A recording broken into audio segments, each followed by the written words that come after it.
India super tactic use చేశారు. ఈ second test match ఎడ్జ్‌బాస్టన్‌లో గెలిచి హిస్టరీ క్రియేట్ చేస్తానికి. అదేంటో చాలా ఇంట్రెస్టింగ్ ఉండబోతుంది. రీల్‌ని లాస్ట్ దాకా చూడండి. First let's talk about the super performances. Gill 430 runs as a captain record ఇది ఇంగ్లాండ్‌లో. ఒకటే మ్యాచ్‌లో ఇన్ని రన్‌లు కొడతాం. Player of the match take a bow. And ఆకాష్‌జీ 10 వికెట్లు.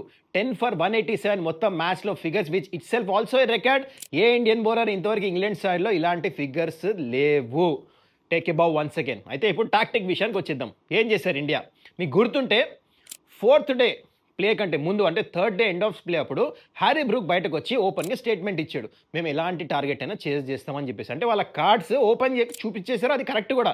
ఎందుకంటే బ్యాస్ బాల్ ఇంతవరకు 22 మ్యాచెస్ ఆడితే అండర్ బ్రెండన్ మెక్లమాస్ కోచ్ ఒక్కటే డ్రా అయింది. అది కూడా ఆస్ట్రేలియాతో వర్షం పడింది కాబట్టి డ్రా అయింది. మిగతా మ్యాచ్లో ఐదర్ వాళ్ళు గెలిచారు లేకపోతే ఓడిపోతారు. వాళ్ళు ఏం చేస్తారు? టార్గెట్స్కి వెళ్తారు. ఇది గమనించారు ఇండియా. మీకు గుర్తుంటే 4 డేస్ ప్లే టీ టైంలో ఇండియా డిక్లేర్ చేయలేదు. గిల్ ఆడుతున్నాడు బ్యాటింగ్, జడేజా ఆడుతున్నారు, మెల్లిగా ఆడుతున్నారు. అందరూ అనుకున్నారు ఎందుకు డిక్లేర్ చేయకుండా ఇండియా ఫాస్ట్ కొట్టి బ్యాటింగ్ ఇచ్చేయచ్చు కదా అని. నో, గిల్ సెంచరీ అయినా బ్యాటింగ్ చేస్తూ ఉన్నాడు. జడేజా కూడా డిఫెన్స్ ఆడి సింగిల్స్ తీస్తున్నాడు. ఇండియా ఏం చేశారంటే ఫ్రస్ట్రేట్ చేశారు. లాస్ట్ ఫోర్త్ డే ఎండింగ్ అంటే 15-16 ఓవర్స్ బ్యాటింగ్ ఇచ్చారు ఇంగ్లాండ్కి.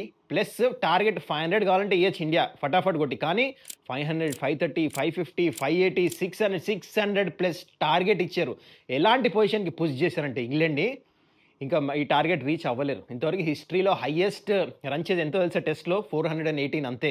సో ఇంత మ్యాసివ్ టార్గెట్ ఇచ్చిన తర్వాత ఇంతవరకు ఇంగ్లాండ్కి డ్రా చేస్తాం అలవాటే లేదు. ఇది టాక్టిక్. ఆ పొజిషన్లో తీసుకెళ్ళి వదిలేరు ఇంగ్లాండ్ని.